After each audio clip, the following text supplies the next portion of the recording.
Welcome to another deep dive. This time, we're taking a close look at Circuit Analysis Demystified by David McMahon. It's a go-to guide for, well, demystifying circuit analysis. Definitely a classic. It's amazing how McMahon breaks down those intricate circuits into understandable pieces. Absolutely. So anyone out there, whether you're prepping for an electrical engineering class or just curious about how, electricity makes our world work, this one's for you. But before we get lost in resistors and capacitors, maybe we should take a step back. What exactly is circuit analysis? It's like being an electrical detective, using tools and laws to figure out how electricity flows through a circuit, measuring things like current and voltage, all that good stuff. Okay, so let's unpack that a bit. The book starts with, the basic building blocks of circuits, the idea that most electrical components have two connection points, or terminals. Right. They're like the entry and exit points for that electrical current. And it's important to remember that each type of component resistors, capacitors, inductors, they all have their own symbols in those circuit diagrams, just to visualize how everything's hooked up. It's like a secret language for circuits. But before we dive into symbols, let's talk about the stars of the show, current and voltage. Now, the book defines current as, well, the flow of electrical charge. But here's where it gets a bit tricky. It's measured as the flow of positive charge. Now, didn't they know it's actually those negatively charged electrons doing the moving? Yeah, it can be a bit counterintuitive. It's just a convention, something we use in electrical engineering. Think of it like this. Positive charges flowing one way. That's actually the same, electrically speaking, as negative charges flowing the opposite way. So for our analysis, it doesn't matter which way we imagine the charges are going, as long as we're consistent. Exactly. It won't change the outcome of our calculations if we end up with a negative current. It just means the actual flow of positive charge is the opposite of what we first assumed. Makes sense. Now, onto voltage. The book describes it as the electric potential difference between 2 points. A good analogy is like thinking about gravity. Imagine you're holding a ball up high. It's got the potential to fall, right? Yeah. Because of gravity. Well, similarly, a higher voltage means there's more potential for those charges to flow. So voltage is what pushes the electrical current along. Exactly. It's the driving force behind the current, like the pressure in a water pipe. And then there's power, which the book tells us is the product of voltage and current. So if we have a circuit with a 12-volt battery and a current of 2 amps flowing through it. That'd be 24 watts of power. Just like that. I'm already feeling more confident about my circuit analysis skills. That's great. But to really understand circuits, we need to introduce two fundamental laws, Kirchhoff's current law and Kirchhoff's voltage law. They're essential, like the rules of the road for electrical current. Ah, yes. Kirchhoff's laws, the book called them the traffic rules for circuits. Kirchhoff's current law, or KCL, is all about the flow of charge into and out of a junction in a circuit. Right. A junction is just a point where two or more wires meet. And KCL tells us that the total currents flowing into a junction has to be equal to the total current flowing out. No charge suddenly appears or disappears. Right. It's like those busy highway interchanges. Cars can enter and exit in different directions, but the total number going in has to equal the number coming out. Exactly. Now, Kirchhoff's voltage law, or KVL, focuses on the voltage drops around a closed loop in a circuit. The book used a hiking analogy for this one, right? Like you might go uphill and downhill on a hike, but you always end up back at the same elevation. A perfect analogy. KVL basically says that the total change in voltage around any closed loop in a circuit must be zero. Energy is conserved. Okay, so we've got those basic concepts of current and voltage and our traffic laws, thanks to Kirchhoff. What else do we need to crack the code of circuit analysis? The final piece of the puzzle is resistance. The property of a material that resists, the flow of current. It's like that narrow section in a pipe, right? It restricts the water flow, even if there's plenty of pressure behind it. Exactly. And to understand the relationship between voltage, current, and resistance, we use Ohm's law, the famous equation VIR. Yes, Ohm's law. Voltage equals current times resistance. Exactly. It's a simple but super powerful equation that helps us predict how current behaves in a circuit. So if we have a 9-volt battery connected to a 3-ohm resistor, the current flowing through would be 3 amps. Wow, it really is starting to click. So we can use these basic concepts, KCL, KVL, and Ohm's law, to actually start analyzing circuits and understanding how the electricity flows through them. Exactly, and Circuit Analysis Demystified builds upon these principles to explore more complex circuits and concepts. And that's where we'll pick things up next time. We'll see how those building blocks come together to analyze circuits with resistors. I'm looking forward to it. It's like putting together a puzzle, piece by piece, to see how circuits work. Welcome back to our deep dive into Circuit Analysis Demystified. We've gotten a grasp on the fundamentals, right? Current, voltage, resistance, and of course, those essential Kirchhoff's laws. They really are the backbone, aren't they? Like, those laws are what keep everything flowing logically. Exactly.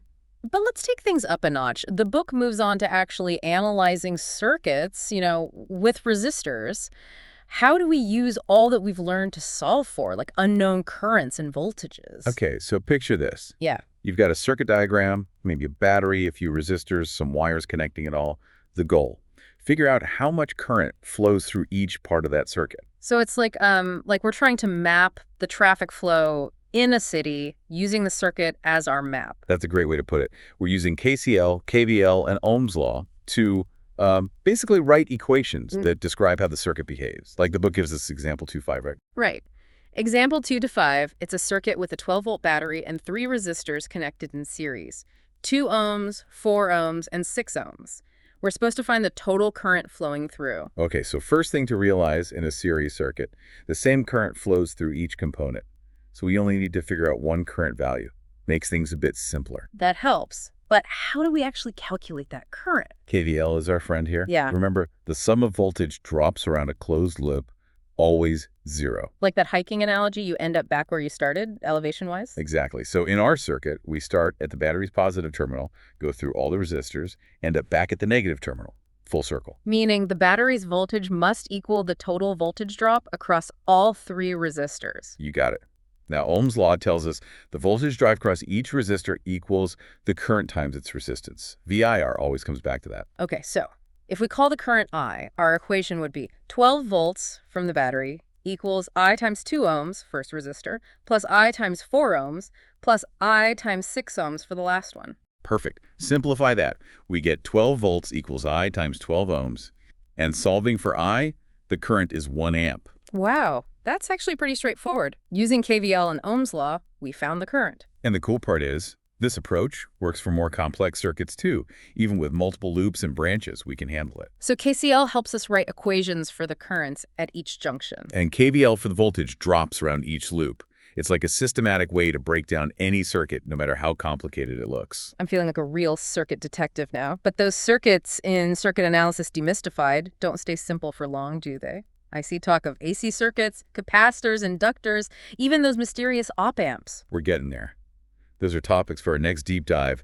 Sinusoidal waves, energy storage, op-amps. It'll be exciting. I can't wait. But before we move on too far, let's talk about power for a moment. We know it's voltage times current, but how does that actually play out in, real circuits? Power. It's not just a number we calculate. It's about how energy is used, transformed or even wasted within the circuit. So like how much gas our car uses and how efficiently it converts that into motion. Exactly. We have to consider things like power dissipation and resistors. That's energy lost as heat, and how the power from the source is distributed. And I bet things get even more interesting with AC circuits. Oh, definitely. With those sinusoidal voltages and currents, power fluctuates over time. Right. We have to look at average power, reactive power, power factor. It gets more complex, but it helps us understand the efficiency. Okay, I'm sensing a whole new level of depth here. Don't worry, we'll dive into it all in the next part. But for now, let's circle back to resistors. Any real-world examples from the book that, show how resistance is used in practical circuits? Absolutely. The book explains voltage dividers really well, and those are super useful. Voltage dividers are fantastic. They let us create a lower voltage from a higher voltage source, just using 2 resistors. Simple, but effective. It's like a special tap on a water pipe, controlling the pressure of the water coming out. Exactly. And they're used everywhere, from sensor circuits to volume controls. Another example that stood out was using resistors for current limiting. Yes, protecting sensitive components from too much current. Add a resistor in series, and you can limit the current, even if there's a higher voltage applied. Keeps things safe. There's like a fuse, right? The resistor acts like a safety valve to prevent damage. Those are just 2 examples. But resistors are like the workhorses of circuits. They control current, and that's essential in so many applications. It's incredible how something so simple can have such a huge impact on how circuits behave. I think we've covered a lot of ground in this part. We have. We've tackled circuit analysis with resistors, explored the practical side of resistance, and even touched on those power concepts. We're definitely building a solid foundation, but there's so much more to explore. Those AC circuits, filters, and op amps. I'm excited to dive into those next time. We're just getting started on this electrifying journey. Welcome back for the final part of our deep dive into Circuit Analysis Demystified. We've come a long way, haven't we? From those DC basics to power and those versatile resistors, it's been quite a journey. And it's about to get even more interesting. Remember those energy storing components we talked about? Capacitors and inductors? Oh, right, the ones that add a whole new layer of complexity. The book mentioned they really come into play with alternating current or AC circuits. Exactly. See, with DC, the current flows steadily in one direction. But with AC, those currents and voltages, well, they change direction periodically, like a wave. That does sound a lot more complex. Instead of fixed values, we've got those constantly fluctuating signals. How do we even analyze that? Imagine trying to, track the height of a wave at every single instant. That's a ton of data. So we use a clever tool, phasers. Phasers, right? The book mentioned them. I have to admit the concept still seems a bit fuzzy to me. Okay, think of it like a rotating arrow. The length of that arrow, that represents the amplitude of the AC signal, like the peak voltage or current, and the angle it makes with a reference. That shows the phase of the signal, telling us where it is in its cycle. So instead of dealing with that whole constantly changing sine wave, we can use this rotating arrow to represent it.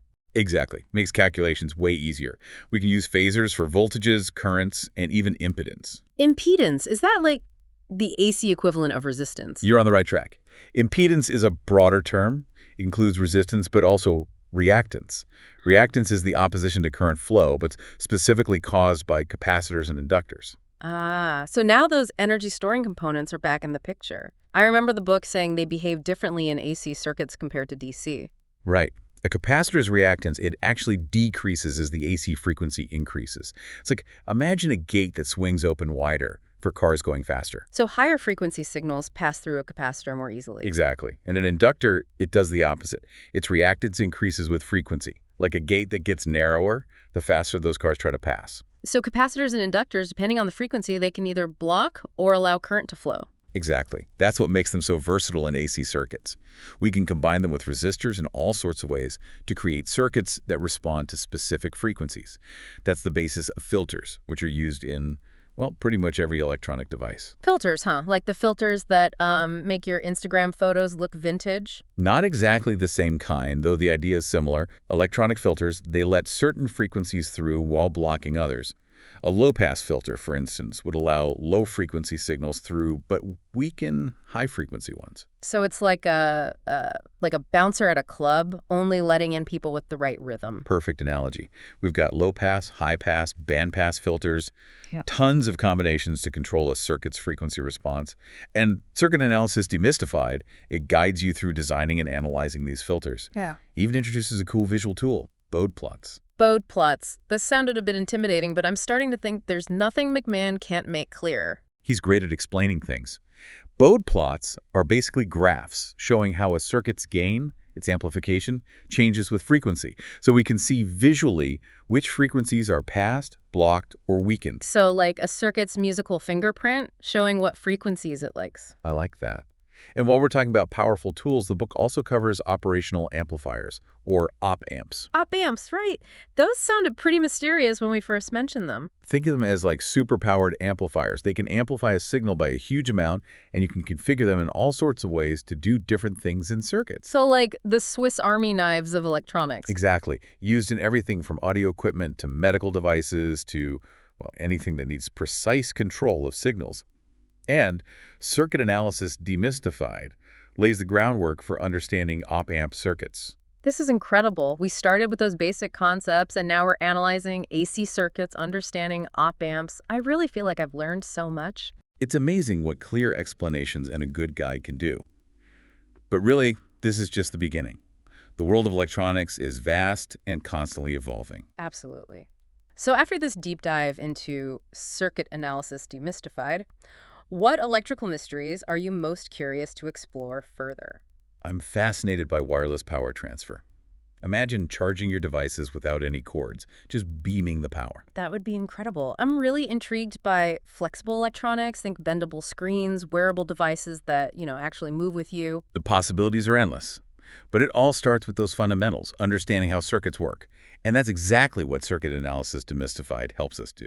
Couldn't have said it better myself. A huge thanks to David McMahon for this insightful book, and to you, our listeners, for joining us on this deep dive. Keep those circuits flowing.